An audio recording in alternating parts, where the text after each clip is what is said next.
Hello दोस्तों, नमस्कार। कैसे हैं आप लोग। मैं हूं सीएम चौधरी और आपका बहुत बहुत वेलकम करता हूं मेरे इस चैनल इनहेंस फिजिक्स लर्निंग में। इस समय आप देख रहे हैं मेरा ये चैनल इनहेंस फिजिक्स लर्निंग। और दोस्तों, अगर आप मेरे इस चैनल पर नए हैं तो प्लीज सब्सक्राइब बटन को दबाइए और अभी सब्सक्राइब कीजिए मेरे इस चैनल को, ताकि आप तक मैं अच्छी अच्छी ज्ञान की बातें पहुंचा सकूं। तो चलिए आगे बढ़ते हैं। दोस्तों, पिछले वीडियो में मैं बता चुका था निरक्षीय स्थिति क्या होता है और अक्षीय स्थिति क्या होता है। अधिक जानकारी के लिए मेरे पिछले वीडियो को जरूर देखें, जिससे आपको पता चलेगा कि निरक्षीय स्थिति क्या होता है। आज हम बात करेंगे निरक्षीय स्थिति में विद्युत क्षेत्र की तीव्रता के लिए जो सूत्र होता है, फॉर्मूला होता है, उसका हम डेरिवेशन करेंगे। तो चलिए आगे बढ़ते हैं। आगे बढ़ने के पहले जो पिछले क्लास में मैंने अक्षीय स्थिति में जो फाइनल फार्मूला निकाल कर बताया था, आप लोगों को याद होगा, E = 1/4 pi epsilon not P/r³, 2P/r³। आपको ये फार्मूला याद होगा।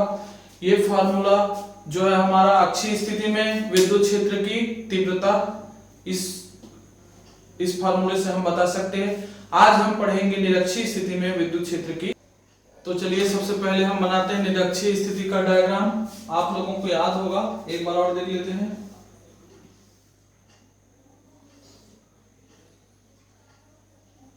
मान लीजिए ए और बी दो पॉइंट हैं। यहाँ पर दो आवेश रखे गए हैं, यहाँ पर -q आवेश रखा गया है, यहाँ पर +q आवेश रखा गया है। तो ए और बी मिलकर एक द्विध्रुव और विद्युत द्विध्रुव बनाते हैं। इसका मध्य बिंदु O है, A से O तक की दूरी L और O से B तक की दूरी भी L है।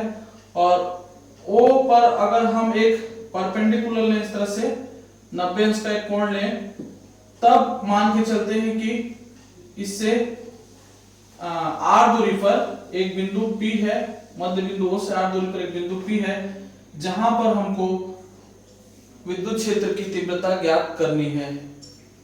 तो ये जो डायग्राम है निरक्षीय स्थिति के लिए।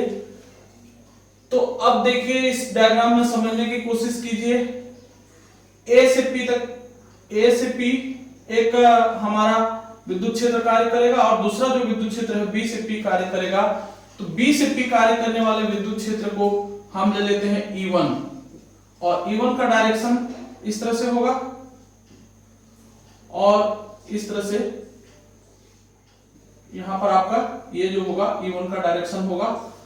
आपको यहां पर एक बात बताना चाहूंगा, जैसे हम पढ़ चुके हैं विद्युत बल रेखाओं में, विद्युत बल रेखाएं हमेशा धन आवेश से प्रारंभ होकर माइनस आवेश पर समाप्त होती है। तो यहां पर देखिए, अगर हम ये धन आवेश से लें, यहां से विद्युत बल रेखा क्या होगा, प्रारंभ होगा, मतलब प्लस आवेश से हमेशा, जैसे ये प्लस आवेश है, प्लस आवेश से हमेशा बाहर की ओर जाएगा। तो यहां पर भी ये प्लस आवेश है, तो इसलिए विद्युत क्षेत्र क्या होगा, E1 हमेशा बाहर की ओर जाएगा। तो इसका डायरेक्शन इस तरह से हो जाएगा। और सेकंड जो है, मान लेते हैं -q के कारण से हमारा जो विद्युत क्षेत्र है वो है E2। तो E2 का डायरेक्शन हमारा इस तरह से होगा। अब यहाँ पर दो विद्युत क्षेत्र कार्य कर रहे हैं, E1 और E2। प्लस आवेश के कारण कार्य कर रहा है E1 और माइनस आवेश के कारण जो विद्युत क्षेत्र कार्य कर रहा है वो E2। इन दोनों का जो परिणामी होगा या नेट जो तीव्रता होगा वो होगा E। अब हम मान लेते हैं ये एंगल थीटा है, ये भी एंगल थीटा है। तो ये एंगल जब थीटा है तो ये भी एंगल क्या होगा, थीटा होगा। और ये एंगल थीटा होने के कारण से ये एंगल भी क्या होगा, थीटा होगा। तो इस तरह से हम डायग्राम बना चुके हैं। अब हम आगे बढ़ते, अब हमको बताना है इस +q आवेश के कारण P पर जो विद्युत क्षेत्र की तीव्रता हमने डायग्राम में लिखा है E1। ये E1 का वैल्यू होगा, फार्मूला मैं पिछले वीडियो में बता चुका हूं। आप अधिक जानकारी के लिए पिछले दो वीडियो देख सकते हैं। E1 = 1/4 pi epsilon naught Q अपान यहां पर डिस्टेंस BP होल स्क्वायर। अब हमको इस BP की वैल्यू निकालनी पड़ेगी। तो ये वाला डायग्राम देखिए, त्रिभुज OPB में ये एक समकोण त्रिभुज है। समकोण त्रिभुज में जो कर्ण का स्क्वायर होता है, कर्ण मींस ये हाइपोटेनियस, तो हाइपोटेनियस की जगह में PB² इक्वल टू होता है परपेंडिकुलर स्क्वायर, ये लंब का घात 2 means R² plus base square, base की जगह में यहाँ पे क्या है देखिए ओबी, ओबी मींस एल स्क्वायर, तो बीपी स्क्वायर या पीबी स्क्वायर का वैल्यू मिल गया। इसमें जब हम इसको रख देंगे ये E1 की वैल्यू मिल जाएगी 1/4 pi epsilon naught Q upon R square plus L square. ये हमको E1 की वैल्यू मिली। E1 यहाँ पर क्या है, इस प्लस Q आवेश के कारण P पर विद्युत क्षेत्र की तीव्रता as it is same to same, इस माइनस Q आवेश के कारण P पर विद्युत क्षेत्र की तीव्रता निकालेंगे। यहां लिखते हैं हम माइनस Q आवेश के कारण, कौन से आवेश के कारण, माइनस Q आवेश के कारण P पर, कौन से बिंदु पर, P पर क्या निकालना है हमको, विद्युत क्षेत्र की तीव्रता, विद्युत क्षेत्र की तीव्रता वो हमने लिया है E2। E2 is equal to formula as it is same to same 1/4 pi epsilon 0 Q upon ये वाला जो डिस्टेंस है ये भी क्या होगा, वही होगा R square plus L square, तो यहां पर हो जाएगा R square plus L square. इन दोनों से E1 और E2 के वैल्यू से हमको एक बात पता चलता है, E1 और E2 क्या है, दोनों इक्वल है। यहाँ पर एक बात हमको तो पता चल गया निश्चित तौर पे, E1 और E2 क्या है, जुड़वा भाई है, दोनों इक्वल है ना, दोनों जुड़वा भाई है भाई, दोनों इक्वल है। अब थोड़ा सा आगे देखते हैं हम, आगे चलिए आगे देखते हैं। हम बता चुके हैं E1 और E2 जुड़वा भाई हैं, ठीक है, हम पता लगा दिए कि E1 और E2 जुड़वा भाई हैं, पर हमको क्या करना है, E1 और E2 का पता नहीं लगाना है, हमको मेन काम है E का पता लगाना है, इनके बाप को पकड़ना है, इनका बाप है E, है ना। E मतलब क्या है, परिणामी तीव्रता है, E1 और E2 दोनों को मिला के तीव्रता कितना हो रहा है। तो इस डायग्राम को यहाँ पे मैं एक छोटा सा और अलग से बनाता हूं, इस तरह से आप लोग देख पा रहे होंगे, ये E1 है और ये जो सेकंड है इधर क्या है, E2 है, ये एंगल थीटा है, ये एंगल थीटा है। 11वीं क्लास में आप लोगों ने पढ़ा होगा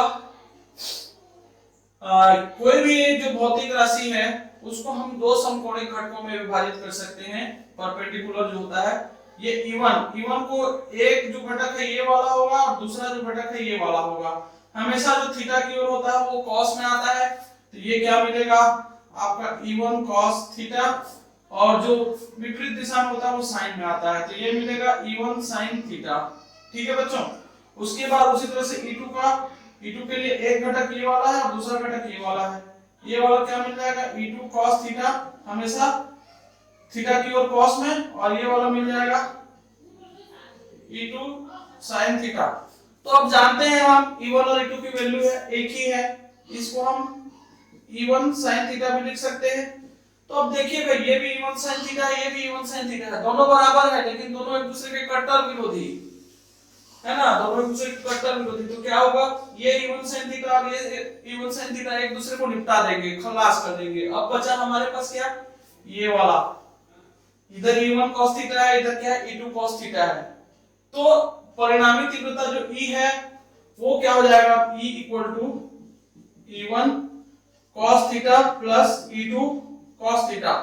इसका मीनिंग क्या है, E1 और E2 दोनों इक्वल है, तो E equal to 2E1 cos theta, दोनों जुड़ जाएंगे, ये भी E1 cos थीटा हो जाएगा और ये भी E1 cos थीटा, दो E1 cos थीटा मिलके 2E1 cos थीटा, तो E की वैल्यू ये मिल गई 2E1 cos थीटा। अब हम इसमें E1 की वैल्यू रख देंगे और cos थीटा की वैल्यू हम निकाल के रखेंगे, तो देखते हैं आगे कैसा होता है। हमको ये मिला था E is equal to 2E1 cos theta, 2E1 cos theta. अब यहाँ पे हम E1 की वैल्यू रखेंगे, आप लोग को याद होगा E is equal to 2, E1 की value 1/4 pi epsilon naught Q upon R square plus L square, ठीक है।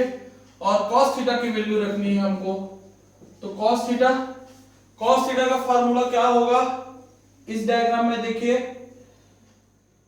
cos theta is equal to क्या होता है, बेस मींस OB, इस डायग्राम को देखिए ना, इस ट्रायंगल को, base OB upon hypotenuse PB। तो अगले स्टेप में लिखते हैं 2 1/4 pi epsilon naught Q upon R square plus L square. cos theta की जगह में लिखेंगे OB upon hypotenuse PB equal to 1/4 pi epsilon naught Q upon, इसको थोड़ा सा मैं ऐसे लिख पाऊंगा क्या, R square plus L square, इसको मैं रूट में लिख दिया और उसके बाद इसका स्क्वायर, ऐसे लिख सकते हैं क्योंकि ये रूट और स्क्वायर कैंसिल हो जाएगा तो वही आएगा। अब OB की जगह में हो जाएगा हमारा L अपॉन PB की वैल्यू PB की वैल्यू क्या है, under root R square plus L square. देखिए पहले ये जो है हमारा AP या PB दोनों का वैल्यू सेम है तो हमने ये रख दिया। अब इसके बाद ये ऊपर में ये यहां से यहां तक बन गया 2QL means P into 1/4 pi epsilon not. अब देखिए यहाँ पे पावर 2 और ये रूट में है मींस ये पावर क्या है 1/2, दोनों पावर जुड़ जाएंगे तो ये हो जाएगा R square plus L square, इतने पूरे का पावर क्या हो जाएगा 3/2। तो ये जो है हमको E की वैल्यू मिलती है P अपॉन 4 पाई epsilon 0 R square plus L square, पूरे का पावर 3/2। बस समाप्ति की ओर है हमारा यह जो टॉपिक है। अब इसके बाद इसमें क्या कर सकते हैं, देखिए L जो है बहुत कम डिस्टेंस होता है means L is so less than R की तुलना में L की वैल्यू बहुत कम होती है, तब क्या हो जाएगा L लगभग 0 के बराबर हो जाएगा। तो इसको हम लिख पाएंगे E is equal to 1/4 pi epsilon 0, P को मैंने यहाँ पे लिख दिया और देखिए L तो 0 हो जाएगा, क्या हो जाएगा R का पावर 2 इंटू 3/2, ये 2 और 2 कैंसिल हो जाएंगे तो E is equal to 1/4 pi epsilon naught P upon R cube. ये हमारा जो होगा फाइनल फार्मूला किसके लिए, डिरक्षीय स्थिति में विद्युत क्षेत्र की तीव्रता। आज के वीडियो में बस इतना ही, आशा करता हूं मैंने जो भी बातें आपको बताई आप अच्छे से समझ गए होंगे।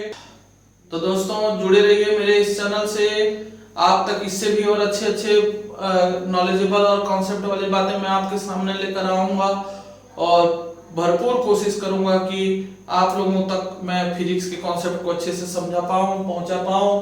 तो दोस्तों प्लीज लाइक, सब्सक्राइब और कमेंट कीजिए, अधिक से अधिक लोगों को चैनल से जोड़िए ताकि अधिक से अधिक लोगों तक मैं अपनी बातों को पहुंचा सकूं। इन्हीं आशाओं के साथ घर पर रहिए, सुरक्षित रहिए।